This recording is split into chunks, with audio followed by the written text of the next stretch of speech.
Hello guys, bersama saya lagi dalam Alright Napa channel terkini. Sidang media daripada YB Zulkifli, Menteri Kesihatan Malaysia yang baru, sahabat-sahabat semua. Kerana hari ini ya ada yang mula menularkan berita di media sosial, kononnya PKP, sekatan perjalanan akan dilaksanakan semula. Benarkah semua itu, sahabat-sahabat semua? Jadi ini yang menarik untuk kita dengar, ya, pencerahan dan pencerahan daripada YB Menteri Kesihatan Dr. Zulkifli, sahabat-sahabat semua. Jadi tanpa buang masa, mari kita dengar, mari kita tonton pencerahan dan pengesahan sendiri ya daripada Menteri Kesihatan YB Zulkifli, sahabat-sahabat semua. Jadi ini dia. Okey, sedia. Boleh sedia ya. Assalamualaikum warahmatullahi wabarakatuh. Salam sejahtera, salam madani. Yang bahagia Datuk Seri KSU, Datuk Dr. DG dan Datuk Dr. Nur Hayati dan semua rakan-rakan media yang bersama pada petang ini, ya. Saya akan membuat pelaporan yang saya yakin telah lama rakan media dan bahkan masyarakat awam dan seluruh rakyat menunggu. Jadi petang ini, ya, ini adalah press conference untuk kita laporkan situasi semasa jangkitan penyakit coronavirus 2019 ataupun COVID-19 di Malaysia, minggu epidemiologi atau minggu EPID ke-50 ya, tahun 2023, ME 50-2023 ya. Hari ini 18 Disember. Baik, situasi terkini COVID-19. Kementerian Kesihatan Malaysia ingin memaklumkan status terkini kes COVID-19 di Malaysia pada ME ya, minggu EPID 50-2023 dari 10 Disember 2023 hingga 16 Disember until pukul jam 12 tengah hari tadi, ya. Kes baru 20,696, ya. Jumlah kumulatif adalah 5,180,812, ya. Peningkatan kes sebanyak 62.2% berbanding dengan jumlah kes yang dilaporkan pada ME 49, yakni seminggu yang lalu, ya. Minggu EPID 49. Kes tempatan 20,677 kes. Warga negara 20,068, yakni 97.1%. Manakala bukan warga negara 2.9%, seramai 609 ya kes. Kes import 19 kes, 18 warga negara dan 1 bukan warga negara. Kes yang memerlukan rawatan di unit rawatan rapi ICU 151 kes. Kes memerlukan alat pernafasan, alat bantuan pernafasan adalah 96 kes. Kes kematian 28 kes dan kadar kematian 0.1%. Dan jumlah kluster 18. Ya. Daripada 20,696 kes mingguan yang dilaporkan, 20,077 kes sama dengan 97% adalah kategori 1 dan 2 ringan, ya. Dan kes 3, 4 dan 5 adalah sejumlah 619 kes atau 3%, ya. Maklumat terperinci lain berkenaan situasi semasa jangkitan dan penularan COVID-19 di Malaysia akan kita muat naikkan ke laman web, ya, KKM Now, ada sana di http data.moh.government.my.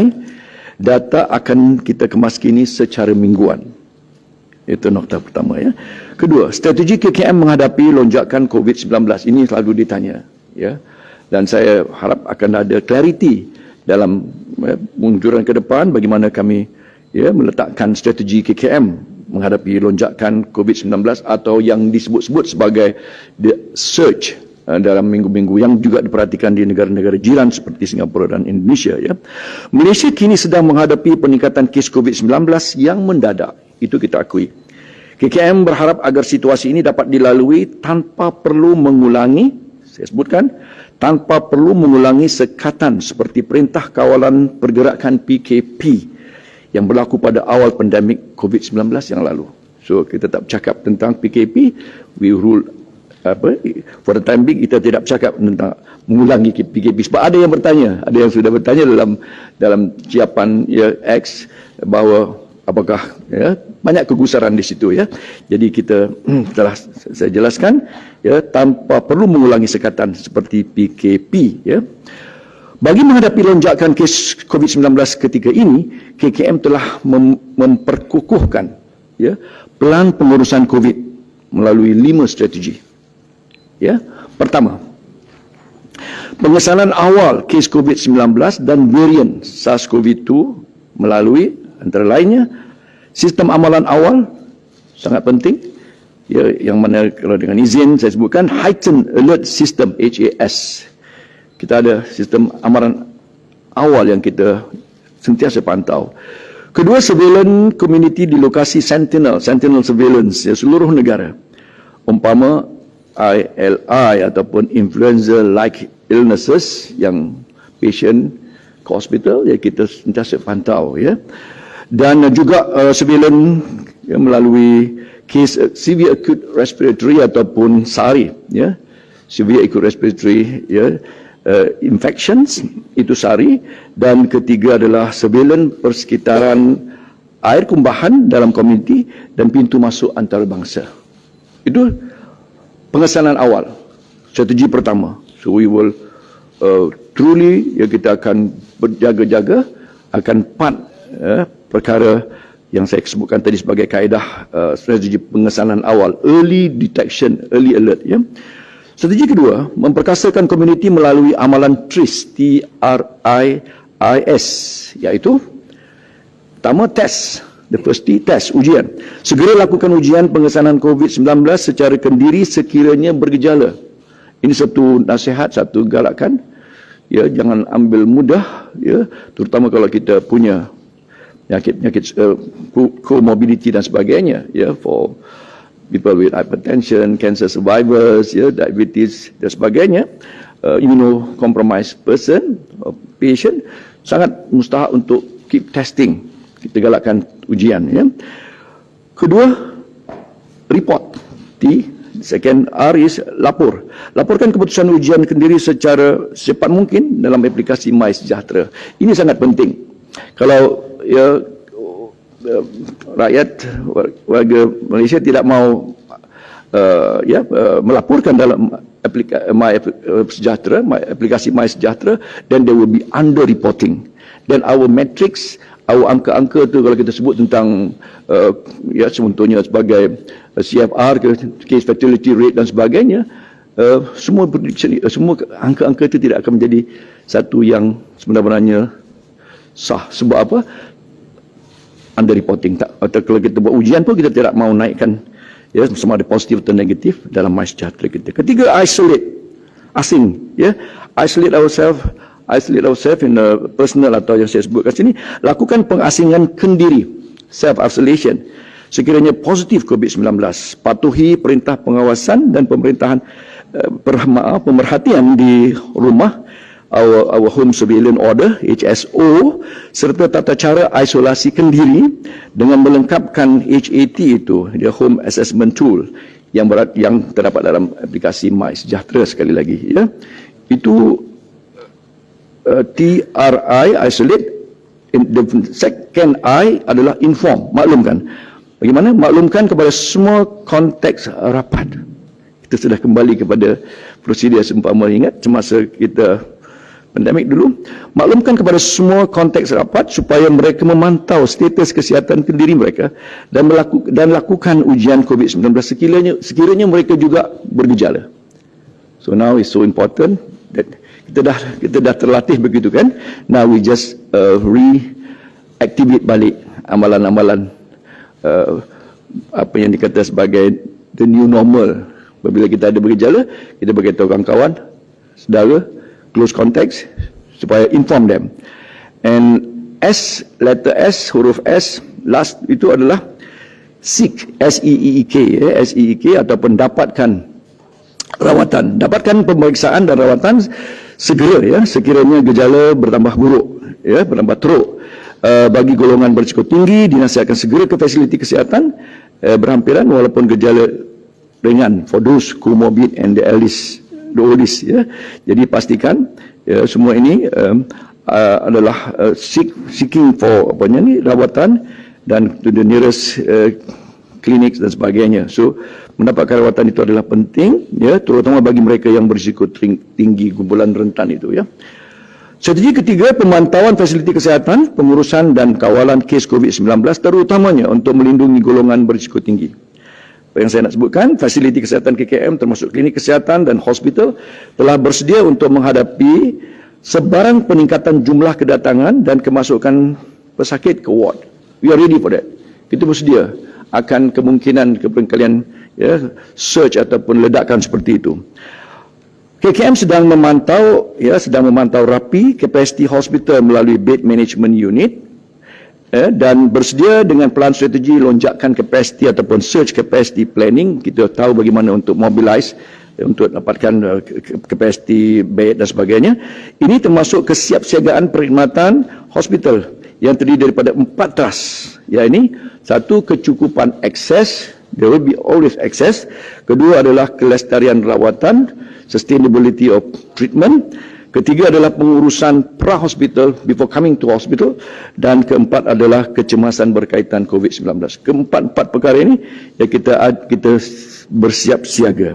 Agensi bukan KKM seperti ini pembantuan, ini reinforcement, hospital pengajar universiti, angkatan tentera, sektor agensi kesihatan swasta dan agensi bukan kerajaan non-governmental organisation juga bersedia dan boleh membantu dari segi kesiapsiagaan bantuan fasiliti perkhidmatan dan rawatan kesihatan, rawatan pesakit. So now you see, we are ready to mobilize and reinforce all these facilities. Sama ada, ya, private, sama ada, ETM, sama ada MOEs, ataupun sama ada NGOs, ya, dan universities, hospital pengajar kita, teaching hospitals, ya. Pencegahan dan kawalan COVID-19 terutamanya dengan melindungi golongan berisiko tinggi adalah sangat penting, ya. Pencegahan dan kawalan kes COVID, ya, especially on the kumpulan rentan ini adalah sangat penting dan boleh melakukan melalui sasaran berikut. These are the following, ya. Satu, melakukan ujian segera sekiranya bergejala dan ke fasiliti kesihatan berhampiran untuk mendapatkan rawatan antiviral Paxlovid, ya, bagi mereka yang memenuhi kriteria.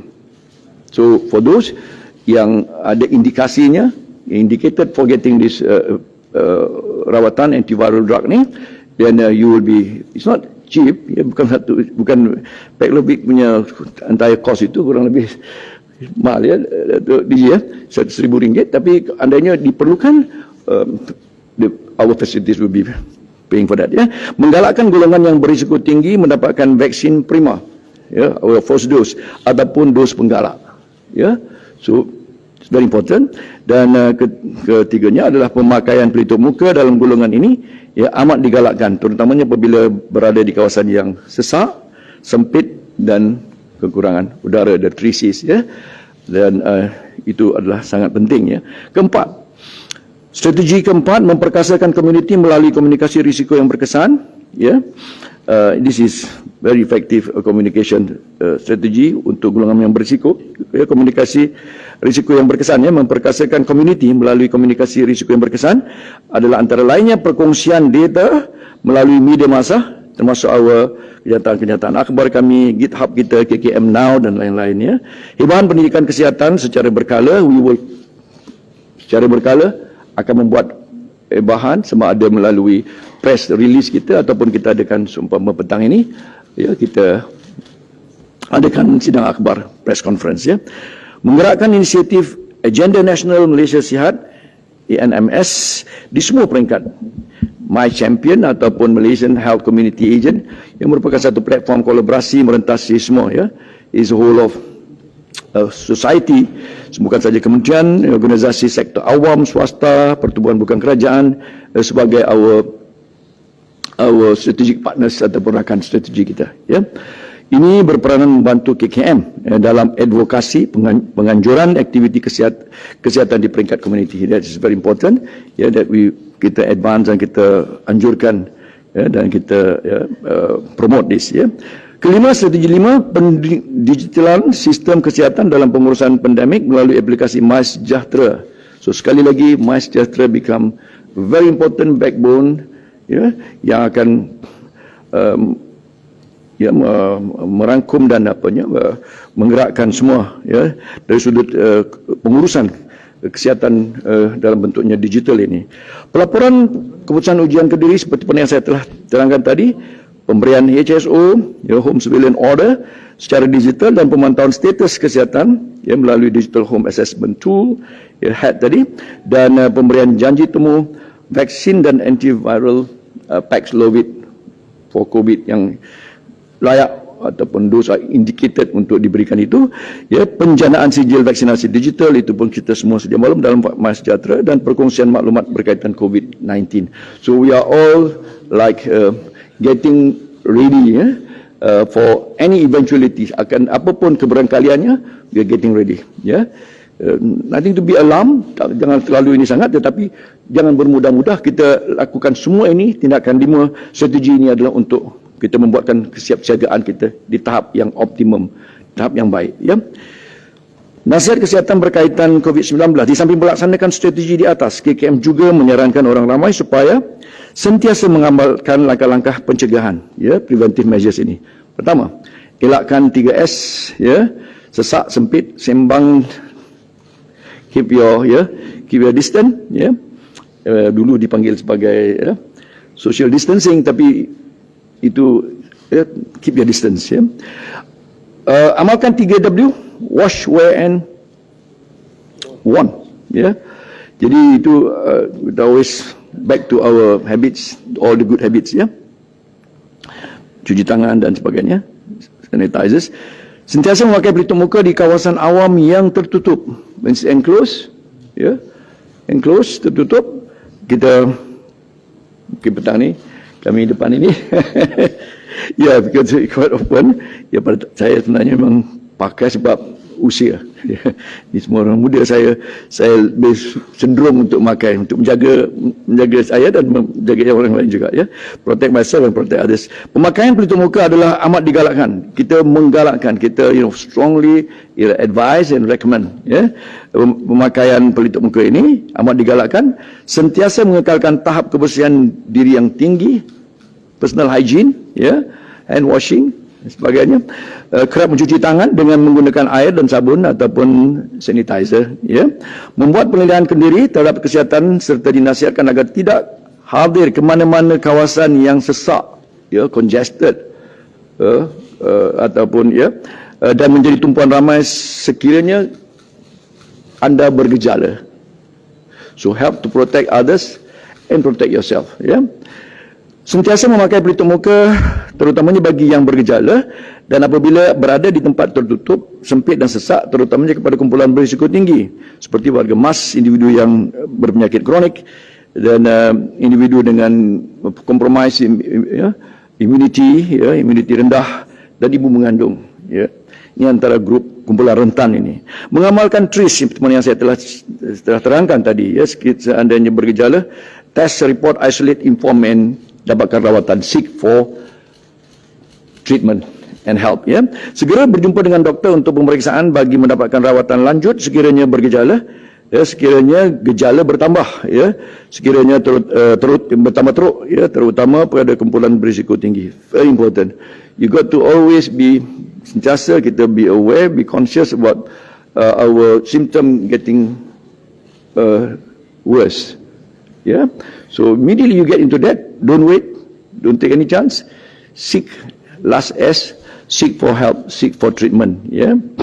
Menggalakkan pengambilan vaksin COVID-19 dos tambahan, ini satu yang saya tekankan, menggalakkan galakkan kepada dos tambahan atau second booster, terutama kepada golongan yang berisiko tinggi. Saya ulangi, terutama bagi golongan yang berisiko tinggi untuk mengelakkan komplikasi sekiranya dijangkiti COVID-19, terutama warga emas atau individu yang mempunyai penyakit-penyakit kronik. So it's not the COVID per se, tapi adalah komplikasi, ya, sebagai sequelae ataupun sebagai the knock on effect, sebagai lanjutan kepada gejala yang teruk itu yang kita mau elakkan, because mengelakkan maut, kematian, ya, pada kumpulan-kumpulan rentan ini. Mendapatkan rawatan antiviral Paxlovid di klinik kesihatan ataupun pengamal perubatan swasta, ya, bagi individu yang positif COVID dan juga yang disebutkan tadi berisiko tinggi, ya. Senarai fasilitas kesihatan tersebut adalah boleh dapati dalam laman sesawang COVID-19 KKM atau MySejahtera. Jadi secara keseluruhannya, ya, dalam menepani kegusaran ini, bit of anxiety here, walaupun terdapat peningkatan kes COVID-19 yang dilaporkan, keadaan semasa di Malaysia masih dalam keadaan terkawal, ya, berdasarkan apa yang saya telah sebutkan tadi, matriks ataupun, ya, matriks dan ukuran-ukuran, ya, yang kita katakan tadi, ukuran-ukuran yang diambil sebagai penting. Seumpama, ya, kadar insiden purata COVID-19 bagi tempoh 7 hari dalam 100,000, ya, 7 days moving average, ya, per 100,000 populasi penduduk, itu satu, ya, pertama indikatornya. Kedua, kita sebutkan sebagai kadar kematian purata, ya, dalam tempoh 7 hari, ya, mengikut tarikh kematian, itu adalah juga penting, ya. Fatality rate, maut, ya, mortality rate, fatal lah maknanya mortality. Dan yang ketiga adalah indikator kadar kemasukan pesakit kategori 3, 4 dan 5, which is the serious cases. 1 and 2 home, you know, isolation would be sufficient 5 hari, tetapi apabila 3, 4 dan 5, hospitalization is required. Dan kami mengambil indikator ini, apa yang kami mau perhatikan adalah kapasiti hospital untuk respon ini masih lagi, ya, mampu menangani, ya, surge ataupun ledakan ini, ya. Jadi ini antara 3 indikator utama sebagai panduan komuniti semasa fasa transisi ke endemik. So this is exactly, kita dalam suasana itu, kita masih dalam suasana endemik atau endemicity, dan kita mengambil perhatian dalam surveillance, dalam apa kita katakan our alert system, our HAS, ya, heightened alert system itu, supaya sentiasa KKM, pimpinan KKM akan memantau, mengawal dan memantau dan memberitahu inform, ya. Kita akan membuat sama ada melalui kenyataan akhbar kami ataupun kami sendiri yang akan buat sidang akhbar seperti ini. Dan disitulah secara keseluruhannya, apabila kita, ya, secara keseluruhan memang betul, walaupun terdapat peningkatan kes COVID-19 yang dilaporkan, keadaan semasa di Malaysia masih dalam terkawal dan tidak membebankan fasiliti kesihatan sedia ada. Itu telah saya terangkan, ya. Dan Kementerian Kesihatan Malaysia akan terus memantau situasi COVID-19 dan varian, ya, hari ini variannya adalah utamanya adalah Omicron, ya. Yang lain tak ada, there's no Delta punya varian, tetapi yang ada adalah subvarian, umpama BA2.86 contohnya, daripada varian Omicron itu, ya. Terbaik sahabat-sahabat semua, itu dia pencerahan daripada YB Menteri Kesihatan, yang mana bahawa apa yang ditularkan kononnya PKP akan dijalankan, semua itu adalah berita yang tidak benar. Hari ini YB Menteri Kesihatan Malaysia telah pun mengesahkan bahawa tiada PKP, tiada sekatan perjalanan akan dilaksanakan. Malah dalam sidang media ini juga YB Menteri memberi beberapa tips, ya, saranan supaya rakyat, ya, tidak berada pada tempat-tempat yang 3S, ya, sempit, apalagi banyak orang dan sebagainya. Jadi sahabat semua, untuk berjaga-jaga, ya, elakkan kawasan-kawasan seperti ini. Terbaik ya kepada YB Zulkifli, Menteri Kesihatan Malaysia yang begitu pantas ya, begitu pantas dalam melakukan tindakan, memberi hikmah nasihat, saranan kepada rakyat di luar sana. Jadi terima kasih, sampai di sini saja. Izinkan saya untuk mengundurkan diri. Dan seperti biasa, peribahasa mengatakan, tapak penkangkap, dua ton keinginan. Dalam bahasa Melayunya, tepuk dada, tanya selera. Sekian saja daripada Alright Dapat Channel. Saya kita berjumpa lagi. Bye-bye.